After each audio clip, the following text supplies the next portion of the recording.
Hello and very warm welcome at Amish Shackle 585. I am Amish Shackle.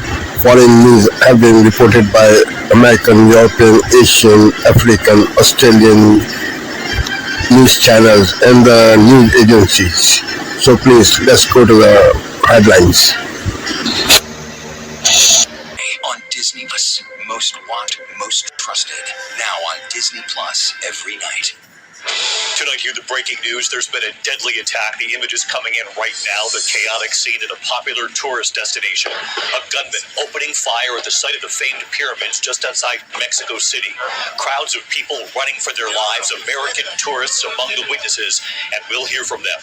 Also breaking tonight, the dramatic showdown with Iran. U.S. Central Command releasing this video. The U.S. Navy and Marines seizing an Iranian-flagged tanker. Vacate your engine room. Vacate your engine room. We're prepared to subject you to disabling fire. Marines boarding and seizing the vessel.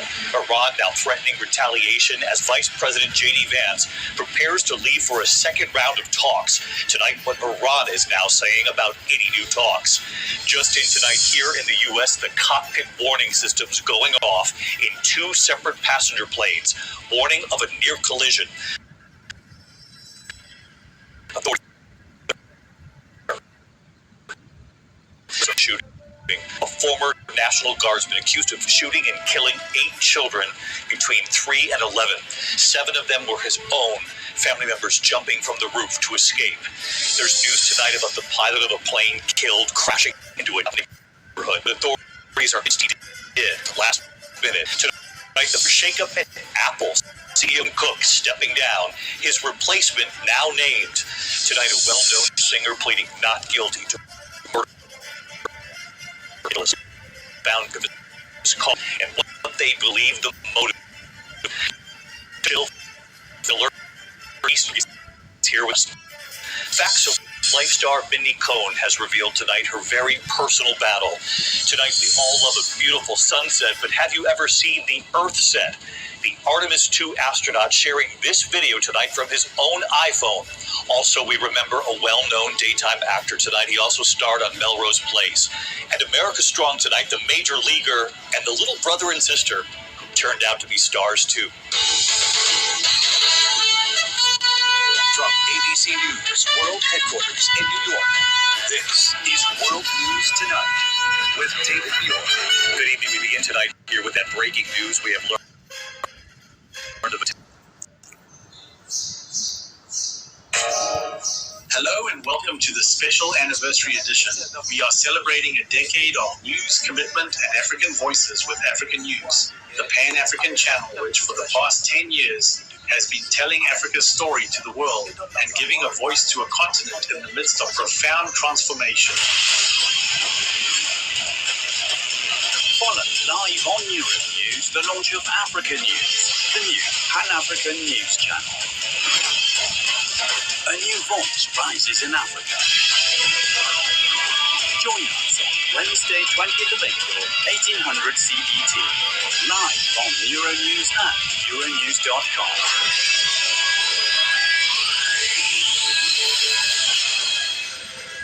Oui, avec grand plaisir.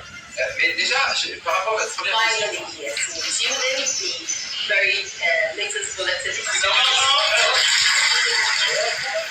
Natalie Wakam's African News.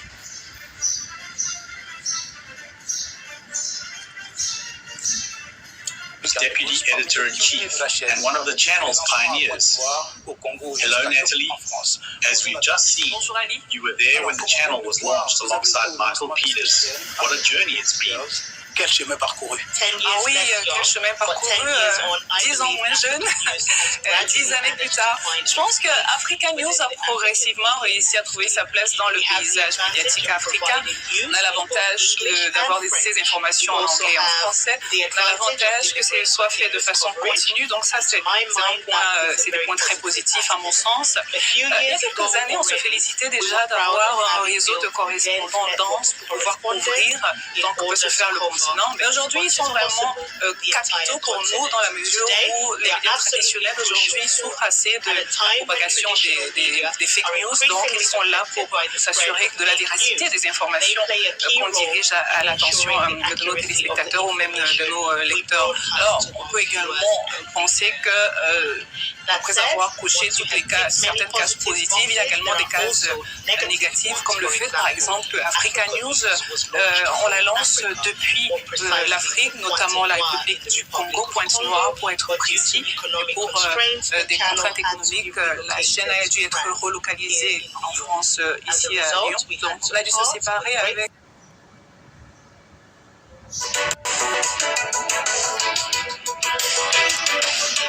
Hello, it's almost 9:30 in Singapore and Hong Kong, and this is Asia First. And here's a look at the top stories we've been following. The growing uncertainty hanging over a second round of U.S.-Iran peace talks, with a 2-week ceasefire almost over.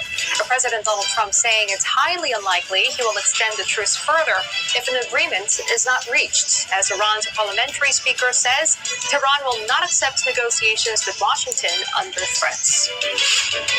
The U.S. set to host direct talks between Israel and Lebanon on Thursday. The second round of negotiations between the two countries will be the first since a fragile ceasefire came into effect last week.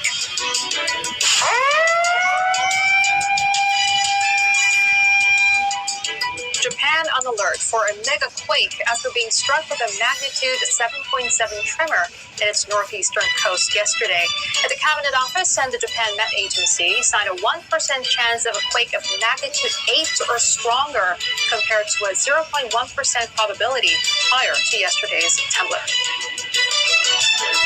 The Singapore Maritime Week has begun today with global leaders gathering amid rising geopolitical tensions. But the crisis in the Strait of Hormuz has left the industry grappling with higher shipping costs, disrupted trade routes, energy security, and pressure on prices. And CNE's Roland Lim caught up with Jotaro Tamura, who's the CEO and president of Mitsui OSK Lines, and asked him about the challenges for the industry amid the war on Iran.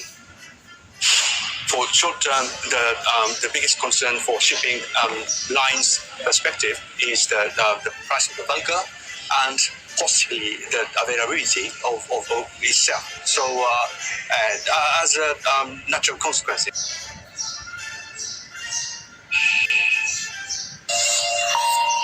Welcome back to Night Watch here on France 24. Our main stories for you this hour. Pakistan presses ahead with preparations for a second round of talks between the US and Iran days ahead of the expiry of a ceasefire. It comes as fresh tensions around the Strait of Hormuz have raised questions over the meeting, with Tehran yet to confirm its attendance. Israel and Lebanon are set to hold fresh peace talks in the US on Thursday as a 10-day truce between Israel and Hezbollah remains in place, despite reports of continued Israeli attacks. Israel's defense ministry says it's ordered the military to use full force against any potential threats from the Iran-backed group.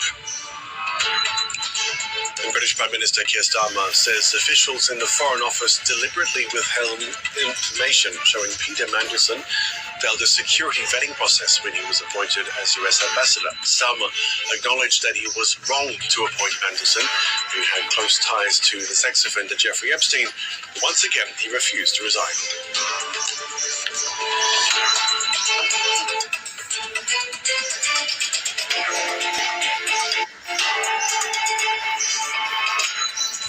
Pakistan is moving ahead with preparations for a fresh round of talks between the US and Iran, with the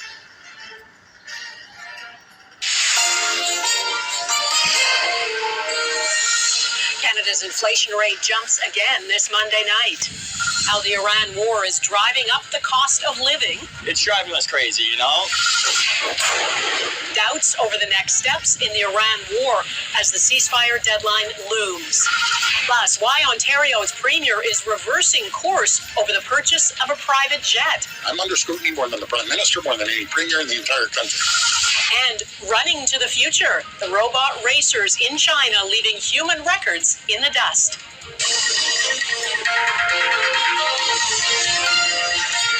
Global National with Friesen. Good evening and thanks for joining us. We begin with breaking news. A Canadian has been killed in a shooting at a popular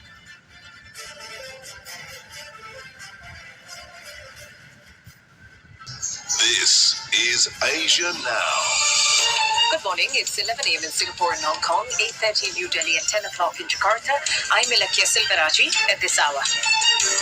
The clock is ticking on a ceasefire deadline. Uncertainty over whether a second round of US-Iran talks will go ahead.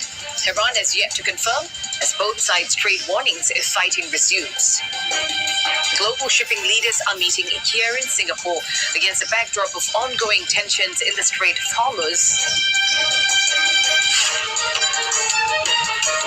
I'm Roland Lim at Singapore Marine Week at the Suntec Singapore Convention and Exhibition Center. Now, at a time of choppy waters for commercial shipping, find out how the UN body, the International Maritime Organization, or IMO, deals with security risks in shipping. And Japan lifts decades-long restrictions on arms exports. The move allows the sale of lethal weapons overseas, a major change in its post-war pacifist policy.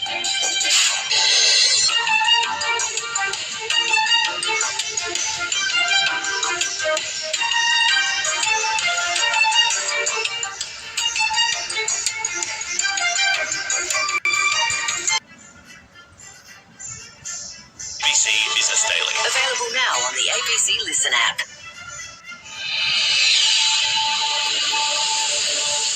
Today, giant Woolworths in court over allegations of dodgy discounting practices.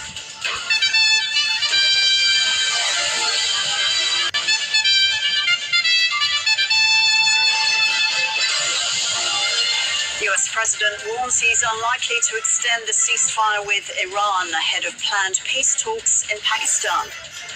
Disability advocates raise concerns over the government's proposed cuts to the NDIS in next month's budget. And the NRL to limit contact training in a bid to reduce brain injuries, including concussion.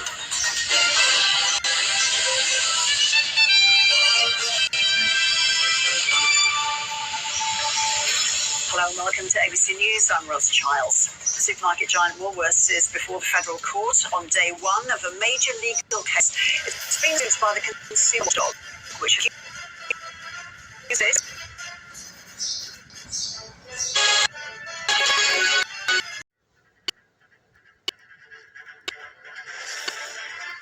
Minister office should have told him Peter Mandelson had failed security vetting. It beggars belief that throughout the whole timeline of events, officials in the Foreign Office saw fit to withhold this information. Tehran threatens to pull out of peace talks with America after US Marines seize an Iranian cargo ship. Counter-terror police investigate whether Iran is using thugs for hire to attack the Jewish community in London. And the King releases a special tribute to his mother, Queen Elizabeth, to mark 100 years since her birth. God bless you, darling Mama. You remain forever in our hearts and prayers.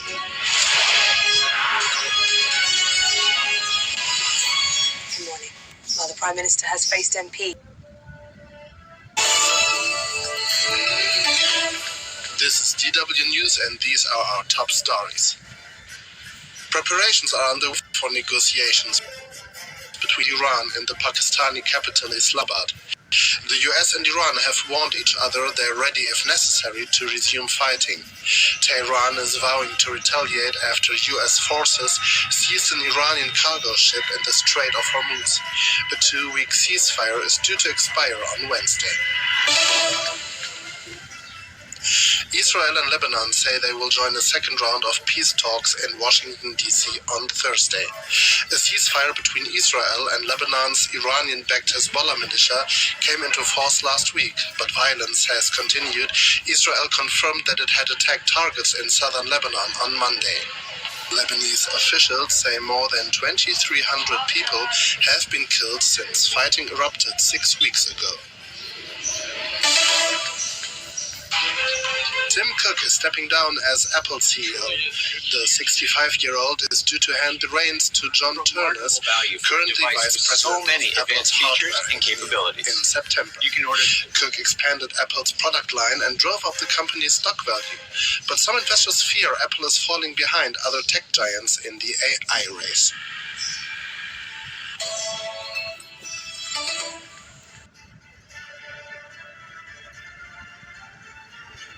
Thank you for watching. I'm Shakil 5858. I hope you will come again. Have a good life. Bye-bye.